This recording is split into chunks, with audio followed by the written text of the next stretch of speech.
Welcome to JWL Sports, where we review all the best sports clips from around the country. Right now, we're with Colin Cowherd talking about Russell Wilson and the whole Sean Payton benching fiasco. So without further ado, let's get to it. Russell Wilson's post-Seahawk career has been interesting, hasn't it? I was thinking about this last night. It's been complicated. So Michael Jordan's wizard years, a little bumpy, didn't affect his legacy. That odd year, ugly year, Favre with the Jets didn't really affect his football legacy. Shaq bouncing around the NBA last several years has had no impact on his legacy. Hall of Fame level guys. Russell Wilson's Seattle legacy is very complicated. Okay. Let me just pause this real fast and say he's using examples of some of the greatest players to ever play the game in the history of all of mankind. Shaquille, Jordan, like what are we talking about here? We're comparing that to Russell Wilson is honestly absurd, and that doesn't even make sense, honestly. I mean, it really doesn't.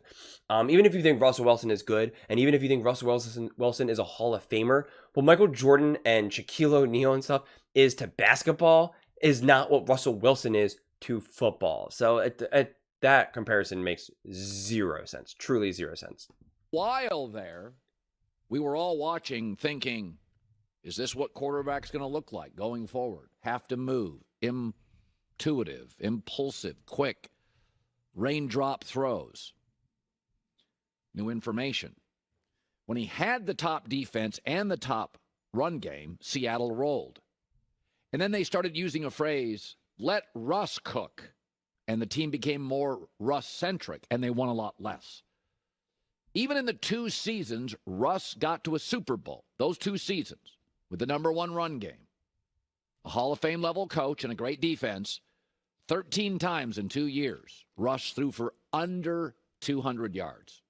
In 2 years, 13 times. And again, once they let Russ cook, the food wasn't as good. So Russ wanted respect and moved to Denver to open up his own restaurant. 2 words, kitchen nightmare. It failed. That's the reality. This Bronco debacle absolutely tarnishes his legacy. Here's the thing, and I don't disagree with what Colin is saying, but let me now just call out Colin because he was praising Russell Wilson and saying Russell Wilson only struggled last season because of Nathaniel Hackett. This was all Hackett. This was all Hackett. Okay?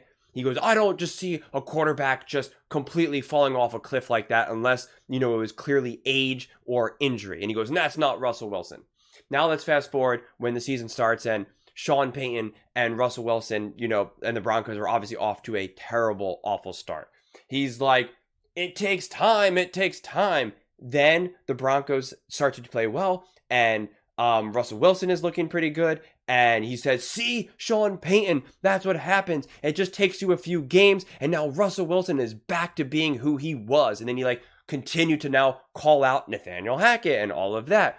And then here we go, and he's even having conversations with his other guests and saying, doesn't Russell Wilson look amazing in the Broncos? They're firing at all cylinders. Look what they're doing. They're making noise. This is unbelievable. I told you so.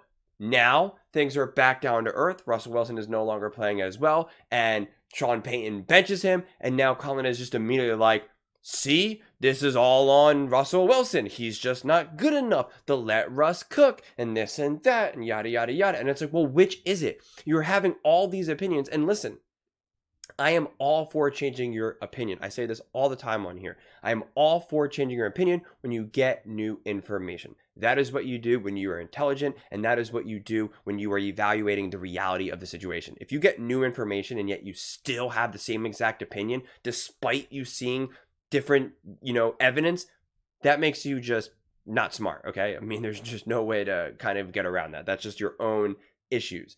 So I respect changing your opinion. But this is different. He's just flip-flopping, just saying whatever based off of whatever is in front of his face in the moment. And it's that's so disingenuous, insincere, not intelligent. I don't know what word I want to use, but it's and he usually admits when he's wrong, but this just all feels very weird to me, honestly. I'm very surprised, actually, because it just doesn't make sense to me. And then again, and I've said this now over the last couple of days, we keep praising these offensive head coaches for making things out of nothing. Whether it's Stefanski, whether it's Shane Steichen, whether it's Shanahan, McVay, Andy Reid, any of these head coaches that are brilliant head coaches that can pretty much take backup quarterbacks and still make some noise, right? Shane Steichen with Gardner Minshew and Joe Flacco and Stefanski, and I'm sure I'm missing, a few others. And then he calls out other teams that don't have amazing quarterbacks, but they have defensive head coaches, and so they're struggling even more. Robert Saleh, Pittsburgh Steelers, totally blanking on his name right now. Sorry for the head coach. And that's why, right? And that's his big argument of why you need an offensive head coach, why you need an offensive head coach. Well, we're going under this logic that Sean Payton is an amazing offensive-minded head coach, right? Can win with Taysom Hill, can win with anyone, he can make moves. Obviously, he had Drew Brees, who's a great quarterback, but the whole argument is that if you look at Sean Payton's, track record, he's won with many different QBs and have made do. Okay, so are we to just say that Russell Wilson is just a complete scrub? That Russell Wilson is just washed and just not good at all? Or how about Pete Carroll, a defensive head coach, was able to make Russell Wilson work and win Super Bowls? Obviously, he had defense, but still, he was still able to make Russell Wilson great to the point where Russell Wilson was pretty much able to command whatever he wanted. He commanded a tremendous amount of money, went to the Broncos, who are, in theory, a high-functioning organization. Like, he was able to give a list and say, these are the teams I want to go to, make it happen. And there was like a bidding, people were like, oh my God, I want Russell Wilson. So they obviously thought he was really good. And that was with Pete Carroll, who is a defensive head coach. So now bring in Sean Payton, who is a genius, who's amazing, who's awesome, and he can't make Russell Wilson work? That doesn't make sense. It doesn't add up. So again, what's the reality here? Are we saying that Sean Payton is a brilliant head coach? If he is, then therefore, if he couldn't make Russell Wilson work, then that would mean that Russell Wilson is just a complete scrub. That he is just not good. He's not better than an older Joe Flacco. He's not better than a Gardner Minshew. He's not better than, any of these other random backup quarterbacks, Joshua Dobbs, any of these other quarterbacks who were kind of making noise for a minute or two. Are we just saying that he's not that good? Or are we saying that Russell Wilson is actually pretty good, but maybe Sean Payton isn't that good of a head coach? I mean, seriously, which is it? And I would love to hear your thoughts on this one. Please let me know in the comments below. What do you think is actually happening here? Is it Sean Payton or is it Russell Wilson? Which is it? Is it a combination? Like, what is happening here? Please let me know, because honestly, it's just like, I'm sick of us giving Sean Payton all these flowers. Truly. Okay, so he's made some moves and he won. First off, he was in a terrible conference division all those years, when he was winning with Taysom Hill and stuff like that. Like, it's not like he was going up against goats. Like, for a while it was against Tampa Bay, who had nothing going on. Obviously they got Tom Brady for a minute, but besides that, they had nothing going on. The Atlanta Falcons, nothing going on. I mean, so it's just like, those are wins that matter. When your division isn't that strong, those are wins that you get to add to your stats. You get to, obviously boost you up to get into the playoffs and all that. Like, that actually matters. So I haven't did a deep dive and see, like, over those years of Sean Payton without Drew Brees, like, where did his wins come from? Was, what's his record against teams with a winning record, playoff teams and stuff like that? Because this whole notion, like, I don't believe that Russell Wilson was ever as good as we thought, honestly. But do I think he's as bad as we're saying? Like, Russell Wilson is just a disaster and just can't play at all?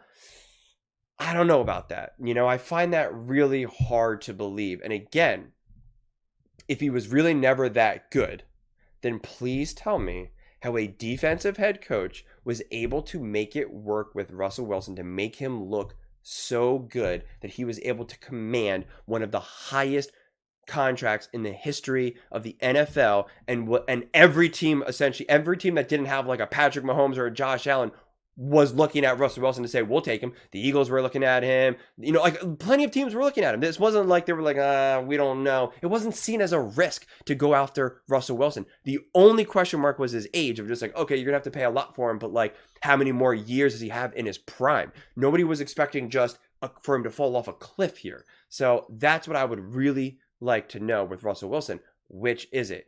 Was he never that good? Did he fall off a cliff? Was he great? You know, like what is the story here? So definitely let me know in the comments below. Would love to hear your thoughts. Please, if you like this video, give it a thumbs up. It really helps with visibility and it really helps with the algorithm, and I would greatly appreciate it. And also, please definitely subscribe. I read all the comments, every single comment. Over there, you don't get any engagement. I actually care about your opinion. I actually think we know what we're talking about. So I want to hear what you have to say, okay?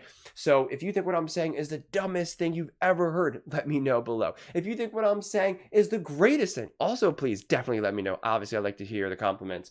But either way, let's get into some discussions. Let's get into some fights. But ultimately, let's just have some fun.